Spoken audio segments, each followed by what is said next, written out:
How have you accomplished so much if these games literally consumed your life? Genuinely curious. It seems amazing to me. I have no idea. I actually started. So the answer is, actually, it's a great question. And you said you're genuinely curious, so I'll answer it like seriously. So I started being successful really late in life. Like my early life was really bad. I basically just played games like 20 hours a day and did nothing and didn't talk to anybody. It was super antisocial. The reason why I became the person that I am is because I started reading self-development books during loading times or like during downtime in Eve and during loading times in like EverQuest and Dark Age of Camelot and stuff. When we were like waiting for like Realm Wars and stuff, I would just read self-improvement books because like a small part of me knew that I needed to do something. And so like I started with all like the really like classic stuff, like How to Win Friends and like Influence People and like Tony Robbins books and Wayne Dyer books and all that stuff. And then I kept reading them until I like realized that I had read like over 700 books like at that point. And I was like, wow, I actually know a lot of stuff about like business and self-improvement. I should like do something. And so I like that was when I started a few companies and like I started selling products and stuff like that. Like I don't know. I just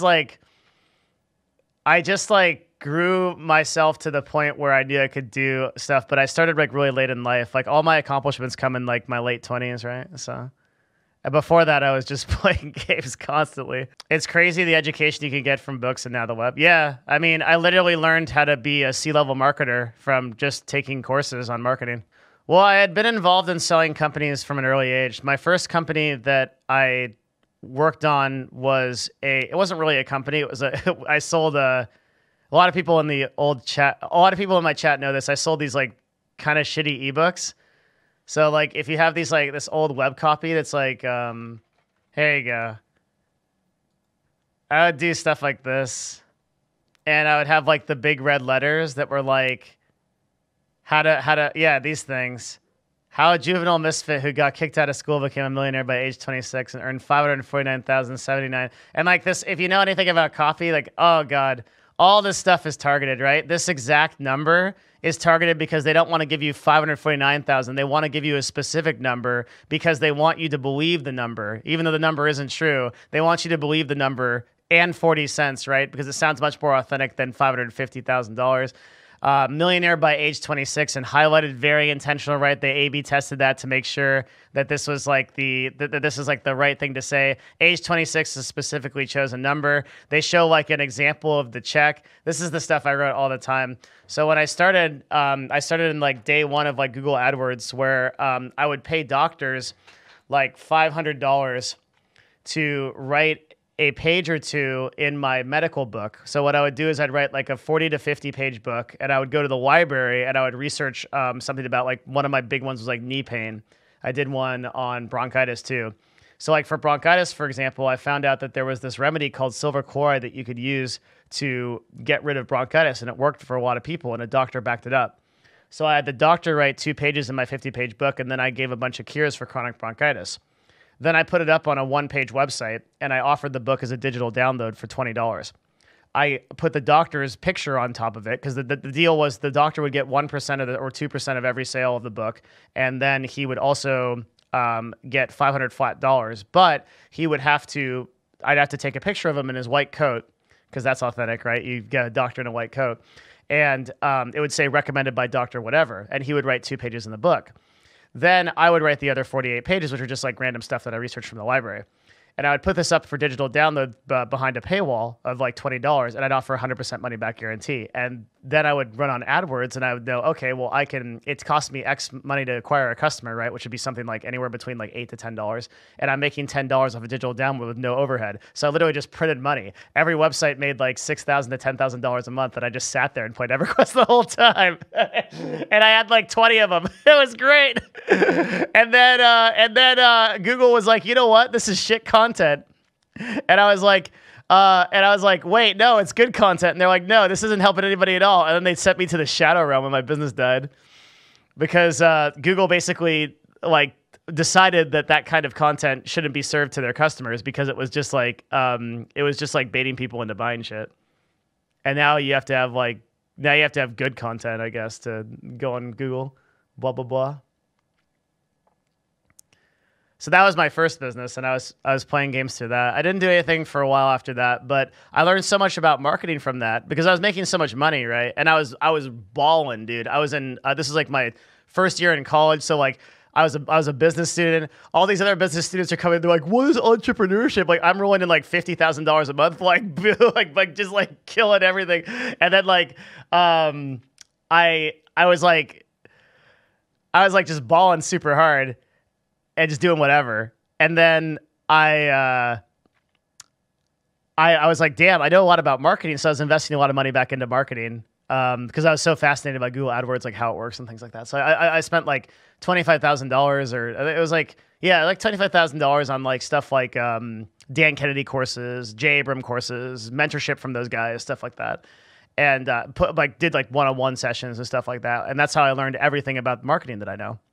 And then once I did that, I started a marketing company, and I did like print and digital marketing for people, but that was lower margin than just building product.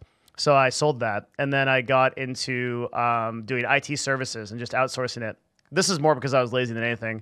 I was like doing like IT services and stuff for people, like fixing computers for grandmas and stuff. I needed to do something, and I was hiring people to do that. And then and then I started streaming because I realized that I had come that far as like a gamer that had played so many games, but like I could do it. And I knew that I was just like, I wasn't special. Like I was exactly the same as like everybody else that's like playing games for like 16 hours a day. So I started to stream originally because I wanted to talk to people about how to just be a gamer, but also be successful.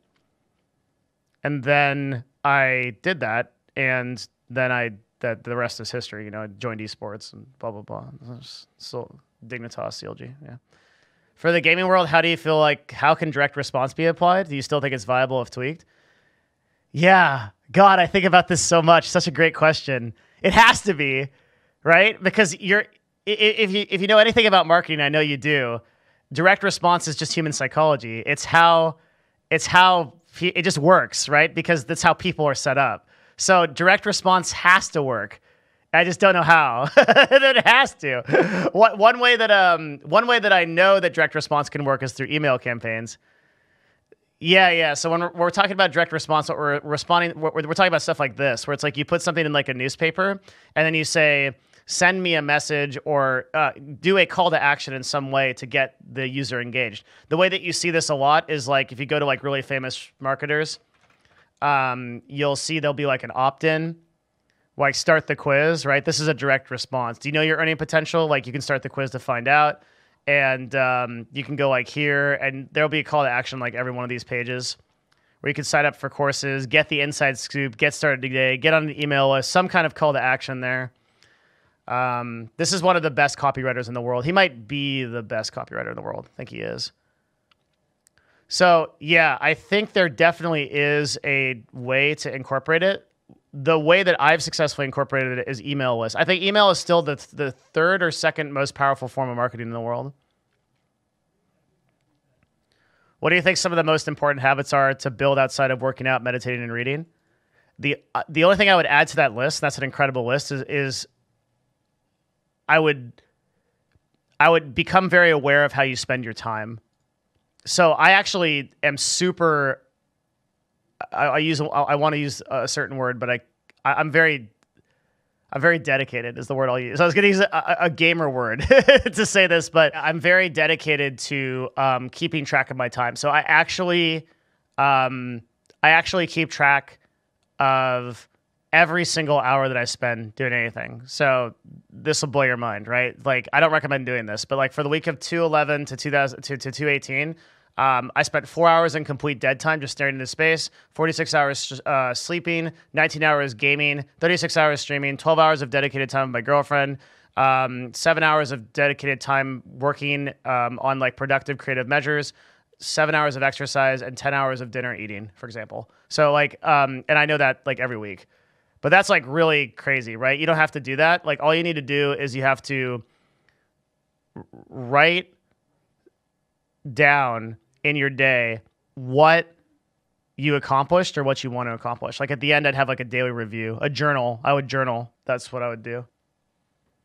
So if you want to start getting serious about success, you have to take your time more seriously than anything else, right? You have to take your time more seriously than how much money you make for sure.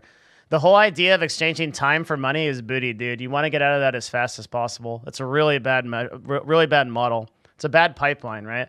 If you're making $20 per hour, or even if you're making $100 per hour, or in my case, like in consulting, I can consult for $500 an hour, right? There's plenty of people that'd be really happy to pay me that, and I just forget to respond to their emails or whatever.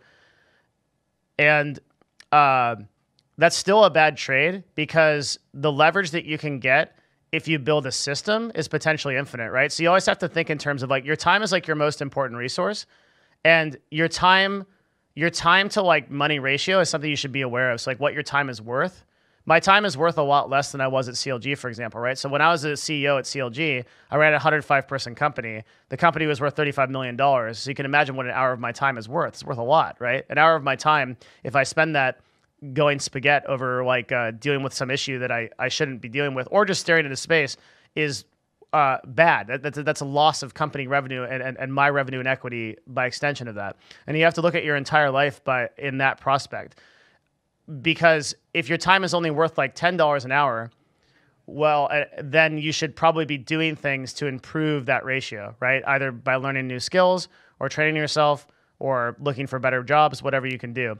If your time is worth too much and it's worth like $200 to $500 an hour, or even more than that, or like $5,000 an hour or whatever, well, then you have to start looking into like, how is my extraneous time being spent, which is like, that's the stage I'm in, right? Is like, how much time am I spending on things that just don't make sense for me to do because there's not a realistic ROI in doing so. Does that make sense? But like when I look at most people making mistakes in terms of their life success, it's because their time management is bad.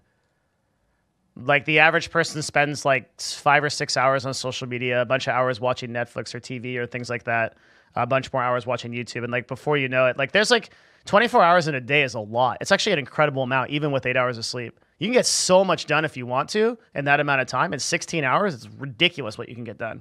It's like crazy.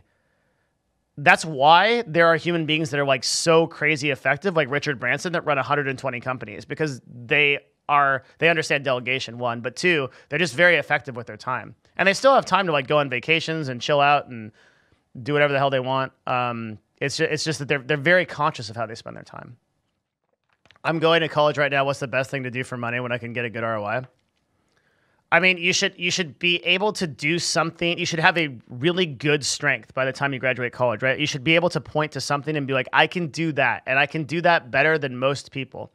So to quote Peter Drucker, is like a really famous guy on like management thinking, you should focus less on making money and instead focus more on trying to be useful. So the question you should be able to answer when you get out of college is, how can I be useful to someone else? And I don't care what your degree is. Like your degree could be in baloney, or it could be in,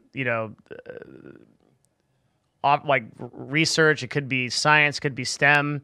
It could be like jacking off animals, like whatever you want to do. But like, how do I be useful to people? And preferably, how do I be useful in a way that not other people could duplicate? And that's going to define your value, right?